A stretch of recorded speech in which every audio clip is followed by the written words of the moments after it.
바랍니다. 예, 요즘에 우리 교회 성도님들이 아프신 분들이 많으셔요. 지난주에인가요? 한 분이 또 예배 중에 아프셔서 병원에 또 실려가셨고, 또 우리 교회에서 제가 올 때 있었던 분들 중에 가장 나이가 많으신 우리 봉건사님도 아프셔서 예배를 다 빠지셨어요. 그런데 아마 어제 우리 따님하고 손자가 온다는 소식을 들으시고 기운이 좀 나신 것 같아요. 자, 우리의 인생은 언젠가는 쓰러집니다. 언젠가는 우리의 인생이 죽음을 맞이할 것입니다. 이것은 우리가 피할래야 피할 수 없는 일이죠. 요즘 보면 뉴스를 이렇게 보면은 꼭 한국에 전쟁이 날 것 같은 그런 또 위기감을 갖습니다. 이제 우리는 이제 북한이 하도 위협을 하고 또 그것이 이제 단련이 돼서 설마 쳐들어오겠냐 그런 생각을 합니다만은, 제가 전에 어떤 분들한테 들어보니까 외국에 있는 분들은 이런 소식들이 막 전파되면은 뉴스를 타면은 야, 한국에서 전쟁 나는 거 아닌가 이렇게 오히려 외국에 있는 분들이 더 불안해 하는 것 같아요. 그러나 여러분, 전쟁이 나든 나지 않든 우리의 인생은 반드시 죽음의 날을 맞이하게 될 것입니다. 그런데 우리가 죽을 때 어떻게 죽느냐가 중요하죠. 우리 교회에 몇 번 나오시고 몸이 아파서 나오지 못하신 또 성도님 한 분이 있는데, 그분도 또 지금 오늘 내일 하신다고 그래요. 여러분, 우리의 인생 반드시 한 번은 주님 앞에 부름을 받습니다. 그런데 오늘 본문 13절에 보니까 이 사람들은 다 믿음을 따라 죽었으며 라고 말하고 있어요. 믿음을 따라 죽었다. 여러분, 저와 여러분들이 이 세상에서 분명히 주님의 부르심을 받을 날이 올 텐데, 그때 과연 내가 오늘 이 본문에 이야기하고 있는 것처럼 믿음을 따라 죽었다 라고 하는 평가를 받을 수 있는가 하는 것입니다.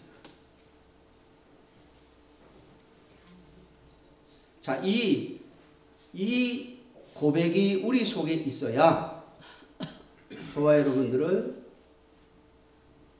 이제 다음 주에 우리에게 다가올 부활의 의미를 더 정확하고 그리고 더 분명하게 느끼게 될 것입니다. 왜냐하면 예수님의 부활은, 오늘 부른 찬송처럼 예수님의 부활은 반드시 십자가를 전제로 하기 때문에,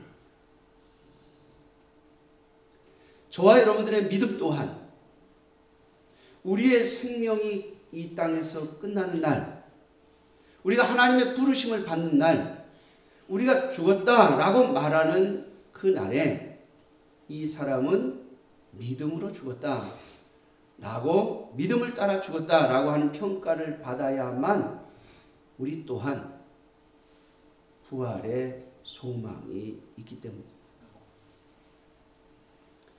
오늘 본문에 이 사람들은 이라고 말하고 있는데, 이 사람들은 앞에 나오는 사람들이 아니라 이제 앞으로 얘기할 사람들을 가리키는 겁니다.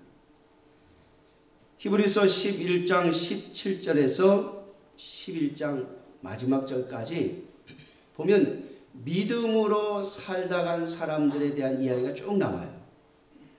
자, 이 사람들은 다 믿음으로 살았다라고 하는 이야기를 하는데, 그 믿음으로 살았다고 하는 것이 바로 믿음을 따라 죽었다라고 하는 겁니다. 왜냐하면 이 사람들 다 살다가 죽은 사람들이기 때문에. 지금 이 히브리서 11장에 나오는 사람들 중에 아무도 지금 우리 앞에 살아있지는 않습니다. 이 땅에서의 생명은 끝났죠. 물론 영원히 멸망한 것은 아닙니다. 하나님 앞에서 모든 사람들은 항상 살아 있습니다. 그들의 육신은 잠자고 있으며 그들의 영혼은 하나님 앞에 있습니다. 그러나 저와 여러분들 또한 언젠가 주님이 이 땅에 우리의 생애에 오시지 않는다면 저와 여러분들 또한 이 땅에서 우리의 육신의 생애를 마치게 될 것입니다. 그때 우리가 과연 믿음을 따라 살았느냐라고 하는 평가를 받을 수 있는지 오늘 본문을 통해서 한번 생각해 보면서 저와 여러분들이 하나님 앞에서 항상 준비된 삶을 살아갈 수 있기를 주님의 이름으로 축원합니다. 역시 이 기독교의 신앙에서 나온 말과 그리고 이 동양의 사고는 좀 다른 것 같아요. 중국 사람들은 나이를 물어볼 때 이렇게 물어봅니다. 너 나이가 얼마나 많으냐 적으냐 이렇게 물어봐요. 두었다 이렇게 말하거든요. 너의 나이가 많고 적고 숫자로 몇이냐 이렇게 물어봐요. 몇 살이나 먹었느냐 그런 말이죠. 근데 여러분 이 영어를 쓰는 사람들은 뭐라고 물어보죠? 너 얼마나 늙었느냐 이렇게 물어보잖아요. 자, 얼마나 오래됐느냐는 거죠. 네가 태어난 지, 네가 이제 점점 늙어가는데 얼마나 늙었느냐 이렇게 물어봐요. 다시 말하면 죽음을 앞에 놓고 물어보는 거예요. 한 살짜리도 너 얼마나 늙었느냐 이렇게 물어보죠. 5살짜리한테도 너 얼마나 늙었느냐 이렇게 물어봐요. 자, 우리의 인생은 태어난서부터 이제 늙어갑니다. 다시 말하면 그때가 언제인지 모릅니다. 어떤 사람은 100세일 것이고 어떤 사람은 90세일 것이고 어떤 사람은 70세일 것이고 이제 의학이 더 발달하면 120세, 130세도 나올 수 있겠죠. 그러나 분명한 것은 끝난 날이 있다라고 하는 것은 변하지 않는 겁니다. 그렇다면 정말로 우리의 생에서 중요한 것이 무엇이냐? 그것은 바로 무엇을 하다가 죽었느냐라고 하는 거죠. 여러분, 예수님이 이 땅에 오실 때부터 그분은 분명한 목적을 가지고 이 땅에 오셨습니다. 인자에 온 것은 자기 자신을 많은 사람의 대속물로 주려고 오셨다 이렇게 말씀하셨습니다. 사랑하는 성도 여러분, 오늘 저와 여러분들이 이 땅에 있을 때 하나님의 부르심을 받으면서 우리가 믿음을 따라 살아야 한다고 하는 것이 무엇인가를 오늘 본문을 통해서 한번 깊이 생각해 보기를 바랍니다. 오늘 본문에 보면 이 믿음을 따라 죽은 사람들, 그들은 이 땅에서 외국인과 나그네임을 증명하였다. 그렇게 증언하고 있습니다. 13절에 또 땅에서는 외국인과 나그네임을 증언하였다. 여러분, 외국인이란 말은 원래 고향이 거기가 아니란 말이죠. 자, 나그네라는 말은 지나가다가 잠깐 머무는 사람을 의미하는 것이죠. 우리의 믿음의 조상들, 하나님께서 히브리서를 통해서 믿음을 따라 죽었다고 증언하신 이 사람들은 전부 무엇을 증명하며 살았는가 하면 나는 이 땅에 살고 있지만 나는 이 땅의 사람이 아니다. 외국인이다. 라고 하는 것을 증명하며 살았다는 거예요. 나는 여기에 잠시 머물러 가는 사람이다. 라고 하는 것을 증명하면서 살았다는 거예요. 그것이 바로 그들의 믿음을 표현하는 방법이었습니다. 사랑하는 성도 여러분, 우리는 어떻습니까? 마치 이 땅에서 영원히 살 것처럼 생각하며 또 이 땅에서 삶을 펼치고 있지는 않습니다. 물론 나이가 좀 들어서 이제 자녀들을 의지해야 되는 상황이 되어지면은 그때쯤 가서는 아 이게 아니구나 라고 생각을 하겠습니다만은 과연 우리가 그러한 삶을 살아왔느냐라고. 나는 이 땅에 영원히 머물 자가 아니요 또 이 땅에 내가 있어야 할 것이 아님을 고백해야 할 것입니다. 제가 전에도 말씀을 드렸습니다마는 이 수임리에 와서 아주 좋은 집을 짓고 사시던 집사님과 권사님이 계셨어요. 여기 오실 때는 여기다 돈을 많이 들여서 집을 짓고 여기서 이제 늙어서 죽을 때까지 여기서 살아야지. 그냥 그런 마음을 가지고 들어오셨는데 나중에 사업이 어려워지면서 다 정리하시고 집도 파시고 그리고 서울에 전셋집 얻어서 가시는 모습을 봤어요. 근데 여러분 그분들은 진짜 본향을 찾아갔어요.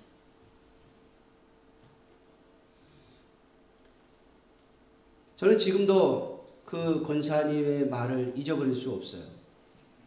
교회 와서 막 기도하시면서 기도하러 오셨다가 저를 만났는데 그러시더라고요. 목사님, 왜 하나님께서 나를 이렇게 어렵게 하신지 모르겠어요. 내가 이제 노년에 좀 편안히 좀 살려고 했는데 편안히 살기는 더 힘들어지고 더 괴롭다. 근데 제가 그 권사님의 말을 딱 듣는 순간 제 마음에 그런 생각이 들었어요. 그러니까 하나님께서 어렵게 하시죠. 제 마음속에. 여러분, 하나님의 자녀들은요, 이 땅의 그 어느 곳에도 뿌리를 내리지 않습니다. 왜? 본향이 딴 데 있기 때문에. 오늘 그들은 두 번째로 이렇게 표현합니다. 14절에 그들이 이같이 말하는 것은 자기들이 본향 찾는 자임을 나타냅니다. 우리는 외국인이요, 우리는 나그네라고 말하고 또 그것을 증명하는 것은, 그것을 또 증언하는 것은 자신들이 본향을 찾고 있는, 정말 뿌리를 내리고 영원히 살 곳을 찾고 있는 자임을 드러내기 위함입니다.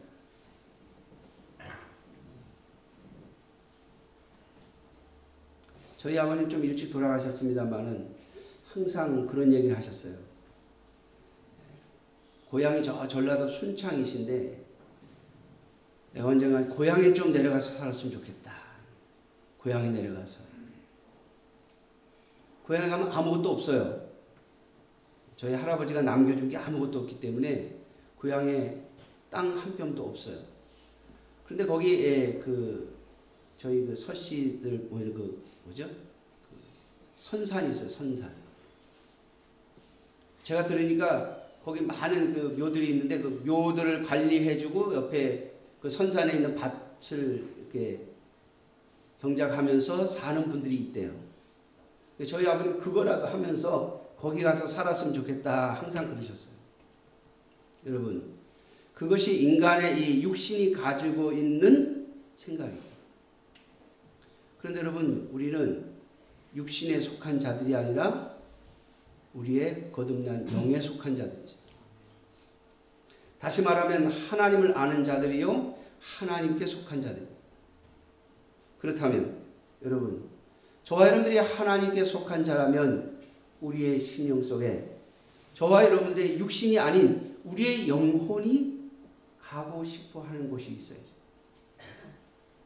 그곳이 어디입니까? 바로 하나님의 품 안이죠. 우리가 아버지라고 부르는 그 하나님, 그 하나님의 집에 가고 싶은 마음, 그 하나님이 거하시는 곳에 가서 살고 싶은 마음. 여러분, 그것이 그리스도인들이 찾는 본향입니다. 오늘 본문 15절에 그들이 나온 바 본향을 생각하였더라면 돌아갈 기회가 있었으려니와, 여러분, 아브라함의 고향이 어디입니까? 갈대아 우르죠. 여러분, 이스라엘에서 갈대아 우르는 얼마든지 갈 수 있는 곳입니다. 근데 아브라함은 가나안 땅에 와서 25년이 지나서야 겨우 아들을 하나 얻었는데, 25년이 지나서 아들 하나 얻어서, 사라와 사이에 아들 하나 얻어서 사는데, 여러분 100세가 넘어서 고향에 가고 싶은 마음이 안 들었겠습니까, 아브라함?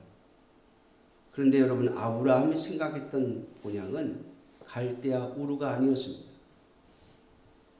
아브라함이 생각하는 본향은 바로 하나님의 품, 하나님의 집, 하나님과 영원히 살고 싶어 하는 그 마음, 그것이 아브라함이 가졌던 본향이었습니다. 그래서 오늘 본문 16절에 그들이 이제는 더 나은 본향을 사모하니 곧 하늘에 있는 것이다. 여러분, 아브라함은 하늘에 있는 본향, 하나님의 집을 사모하며 살았습니다. 사랑하는 성도 여러분, 오늘 하나님께서 예수 그리스도를 이 땅에 보내셔서 우리를 위하여 십자가를 지게 하시고 우리에게 우리의 죄를 용서받을 수 있는 길을 열어주신 것은 우리로 바로 하나님의 집, 하나님이 계신 곳, 그곳에 오기를 바랬습니다. 하나님께서 아브라함에게 약속하시고 아브라함의 후손들에게 약속하신 것이 바로 이것입니다. 하나님의 나라. 하나님께서 영원히 함께 하시는 그곳, 하나님과 영원히 함께 거할 수 있는 그곳. 여러분, 히브리서 11장 17절 이후에 나오는 아브라함으로부터 시작해서 계속해서 사람들의 이름이 나오는데요. 우리가 잘 아는 이삭, 야곱, 요셉, 모세, 또 기생 라합, 그리고 기드온, 바락, 삼손, 입다, 사무엘, 사사들이죠. 또 32절에 가면 다윗도 그 이름이 등장합니다. 성경에 나오는 믿음의 사람들이라고 말하는 그 사람들이 전부 다 이 본향을 바라보며 살았다라고 말씀하고 있습니다. 다시 말하면 믿음을 따라 살았다고 하는 것은 바로 이 더 나은 본향, 하늘에 있는 본향을 소망하며 산 것, 그것을 믿음을 따라 살았다고 오늘 히브리서는 우리들에게 가르치고 있습니다. 사랑하는 성도 여러분, 과연 내가 본향을 바라보며 살고 있는지 다시 한번 저와 여러분들의 믿음을 점검해야 할 것입니다. 우리는 우리의 믿음에 대하여 너무나도 쉽게 죄는 용서받고 천국 갈 티켓은 손에 쥐고 그리고 살기는 이 땅에서 행복하게 살기를 바라죠. 이 땅에서 사람들 보기에 부럽지 않은 삶을 살기를 바랍니다. 여러분, 그것은 기독교의 신앙이 아닙니다.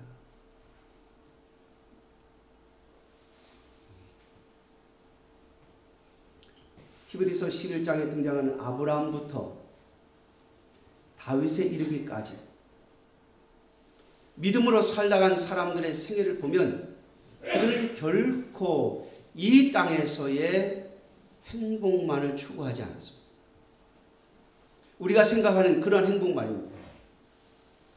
그저 아무 일 없이 풍성하게, 그리고 편안하게, 그리고 무병장수하며 오래 사는 것, 여러분, 그것을 바라보며 산 사람은 아무도 없습니다. 사랑하는 성도 여러분, 기억하십시오. 주님의 나라를 소망하면서 믿음으로 사는 사람들은 부활을 가슴에 품고 하나님의 집에서 살 마음을 품고 이 땅에서 내가 무엇을 하며 살아야 하는지를 생각하고 오늘 기도하신 장로님의 기도처럼 우리에게 주신 사명, 우리에게 주신 직분, 우리에게 주신 달란트 그것을 가지고 살아가는 거예요. 어떤 분들은 그렇게 말할 겁니다. 나는 조건이 좋지 않다. 쉽게 말하면 나는 돈이 없습니다. 나는 건강치 못합니다. 나는 신분이 높지 못합니다. 권력도 없고 돈도 없고 건강도 없습니다. 여러분, 제가 자주 드리는 말씀인데요. 하나님은 우리가 특별히 하나님의 자녀가 이 땅에서 쓸모가 없다면 여기다 더 이상 두실 이유가 없습니다. 반드시 쓸모가 있기에 이 땅에 두시는 겁니다. 그러면 여러분, 하나님이 나를 어디에 쓰시려고 하는가 생각해보고 기도해보고 묵상해보고 말씀에 비추어보고 그리고 그것을 붙잡고 사십시오. 그 길이 비록 힘들고 어려운 길이라도 말입니다. 하나님은 오늘도 살아계셔서 이 세상의 모든 사람들을 움직이시는 분이에요. 제가 금요일 날 오후에 전화를 한 통 받았습니다. 제가 떠나온 지 한 24년 된 교회, 제가 결혼한 교회이기도 하고 또 전도사로 한 3년 정도 있다가 제가 우리 교회 오기 전에 있던 부평 하랑교로 옮겨서 또 거기서 한 4년 있다가 여기 왔으니까 24년 전에 있던 교회에 권사님한테 전화가 왔어요. 아니 권사님 웬일이십니까? 날 알아보시겠습니까? 그러더라고요.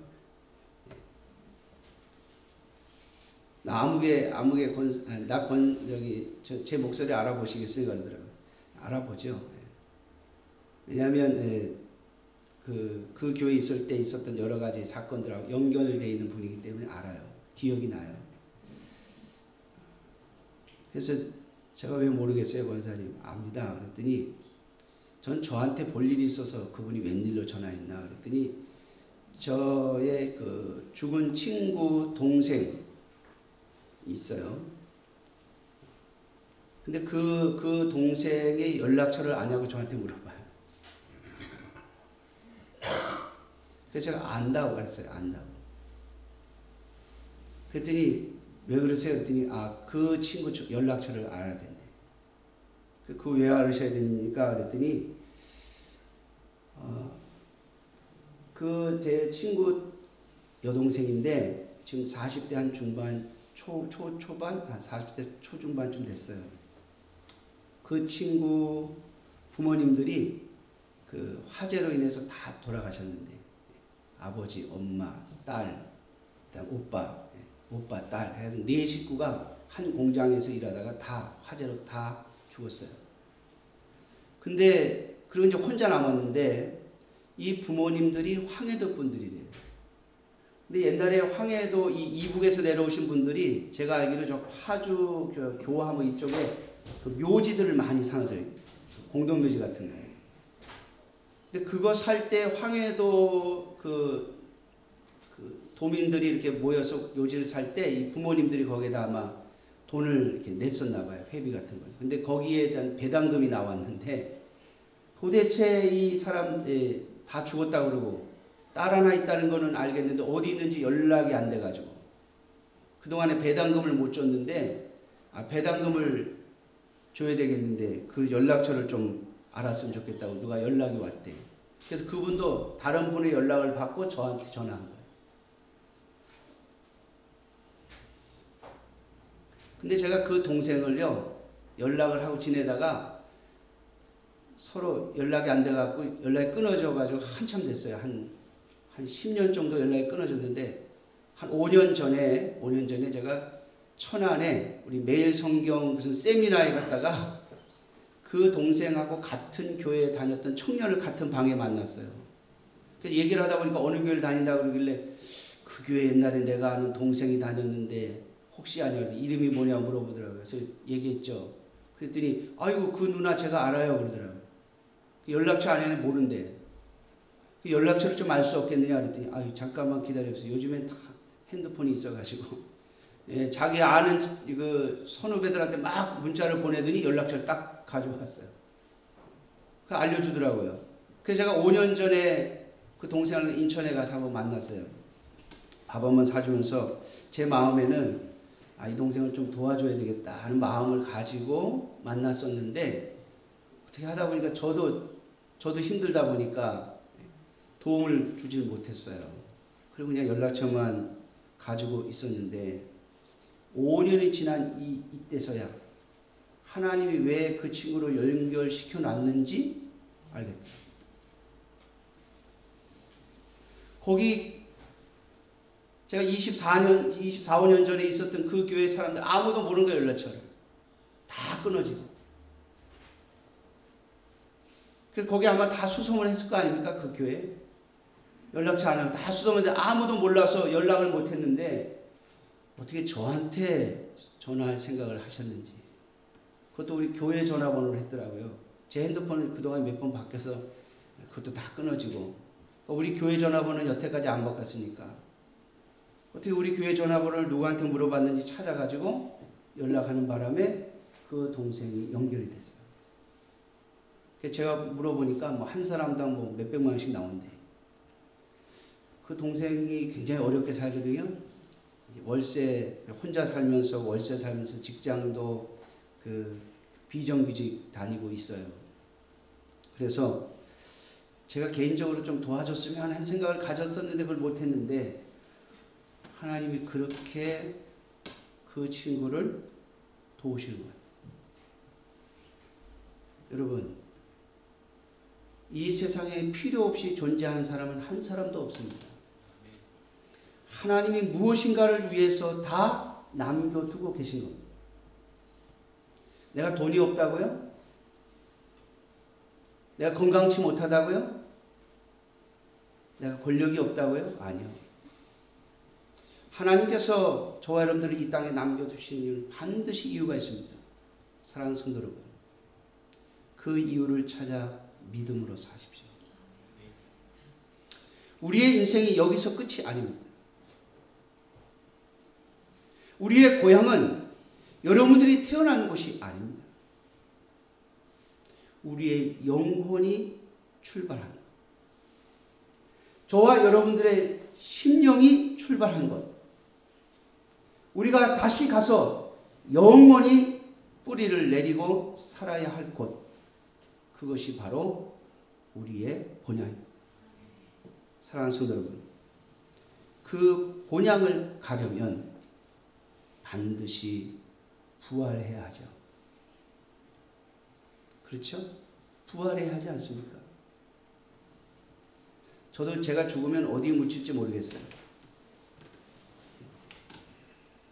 저희 아버님은 살아계실 때 나는 고향에 가고 싶다, 고향에 가고 싶다 그랬는데 결국엔 돌아가시니까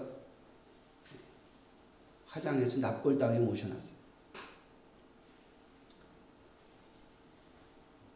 저희 아버님 고향이 아니에요, 거기는. 그냥 벽제 옆에 납골당에 계세요. 여러분, 육신적으로 생각해보면 섭섭할지 모르겠지만 실제 거기가 고향이 아니에요. 순창도 아니고 벽제도 아니에요. 저희 아버님은 진짜 고향에 가 계세요. 사랑하는 성도 여러분, 본향을 사모하고 본향을 찾는 자들이 되어지기를 주님의 이름으로 축원합니다. 영원히 살 수 없습니다. 그래서 하나님 우리에게 부활을 약속하신 겁니다. 우리의 믿음의 모든 선조들이 부활을 바라보며 살았습니다. 여러분, 그 대표적인 사람이 바로 아브라함 아닙니까? 이삭을 바치라고 할 때 아브라함이 하나님 앞에 그 이삭을 죽여서 바치려고 했어요. 이유는 그저 하나님의 뜻에 맹종하는 것이 아니라 하나님이 이 이삭을 통해서 내 후손들을 주신다고 했는데 딱 하나밖에 없는 이 이삭을 죽이면 그 하나님의 약속은 어떻게 되는 거냐? 여러분 그 생각을 해야죠. 그렇지 않습니까?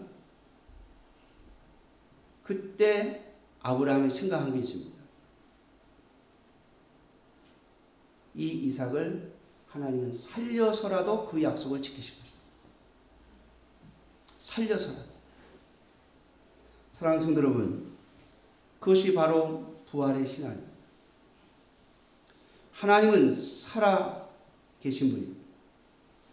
그 하나님의 약속을 믿고 사는 삶, 그것이 바로 본향을 찾는 자들의 모습이며 믿음을 따라 살다가 죽는 자들의 모습입니다.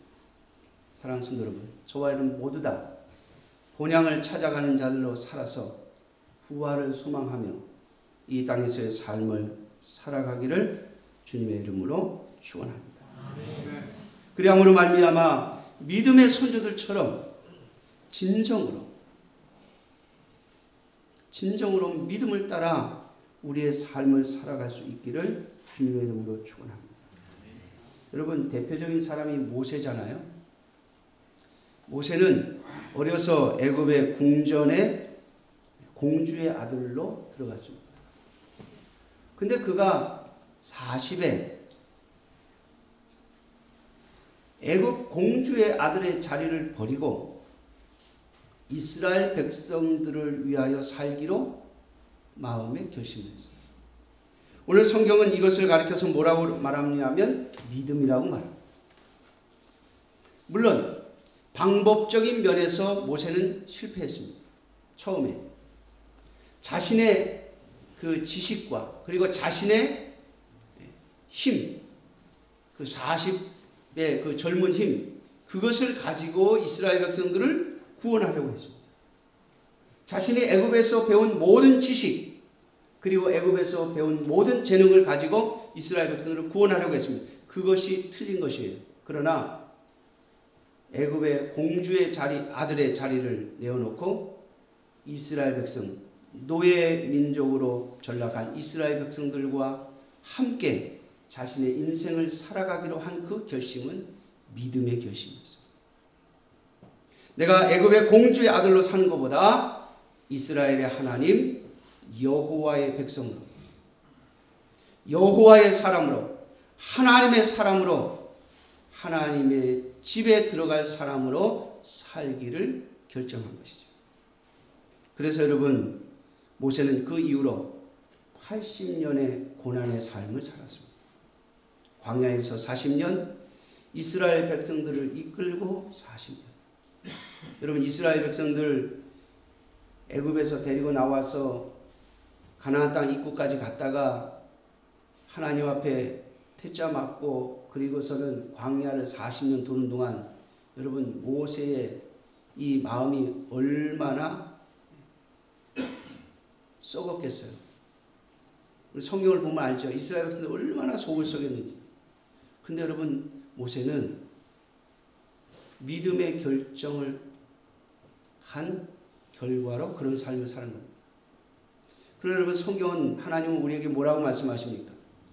모세의 인생이 실패했다고요? 모세의 인생이 잘못됐다고 말하지 않습니다. 그는 믿음을 따라 죽었다고 말씀하시며 그 또한 부활의 소망을 가지고 지금 하나님의 품에 안겨 계십니다. 예수 그리스도께서 이 땅에 오시는 날 그분도 주님과 함께 오실 겁니다. 사랑하는 성도 여러분, 그러므로 오늘 저와 여러분들이 비록 믿음을 따라 사는 삶이 좀 힘들고 어렵더라도 그 선택을 놓치지 않는 하나님의 자녀들이 되시기를 주님의 이름으로 축원합니다. 우리가 하나님의 백성으로 살기로 작정을 하고 하나님의 나라에 들어갈 부활의 사람으로 살기로 작정을 해서 이 땅에서 외국인과 나그네의 삶을 살기로 결정하고 그 결정을 따라 사는 것, 그것이 바로 믿음을 따라 사는 것이며 믿음을 따라 죽는 것입니다. 그것이 오늘 하나님의 백성으로 부름받은 저와 여러분들이 가야 할 길입니다. 사랑하는 성도 여러분, 바로 이러한 자들에게 하나님은 오늘 16절 말씀해 보니까 하나님이 그들의 하나님이라 일컬음 받으심을 부끄러워하지 아니하신다. 그런 마음으로 사는 자들에게 하나님은 말씀하신다는 겁니다. 그래, 내가 너의 하나님이다. 그래, 내가 너의 아버지다. 내가 너와 함께 하겠다. 내가 너를 위하여 성을 예비하겠다. 사랑하는 성도 여러분, 본향을 사모하며 하나님의 품에 안기기를 진정으로 소망하면서 이 땅에서 나그네와 외국인의 삶을 산 자들을 위하여 하나님은 준비하고 계십니다. 예수 그리스도께서 이 땅을 떠나가실 때 십자가를 앞에 놓으시고 이렇게 말씀하셨죠. 내 아버지 집에는 거할 것이 많다. 너희를 위하여 처소를 예비하러 간다. 하나님은 지금도 우리를 위하여 준비하고 계십니다. 우리가 하나님을 부끄러워하지 않을 때 하나님 또한 우리를 부끄러워하지 아니하실 것입니다. 본향을 향하여 찾아가는 진정한 하나님의 자녀들이 되시기를 주님의 이름으로 축원합니다. 기도하겠습니다. 자비로우신 아버지 하나님,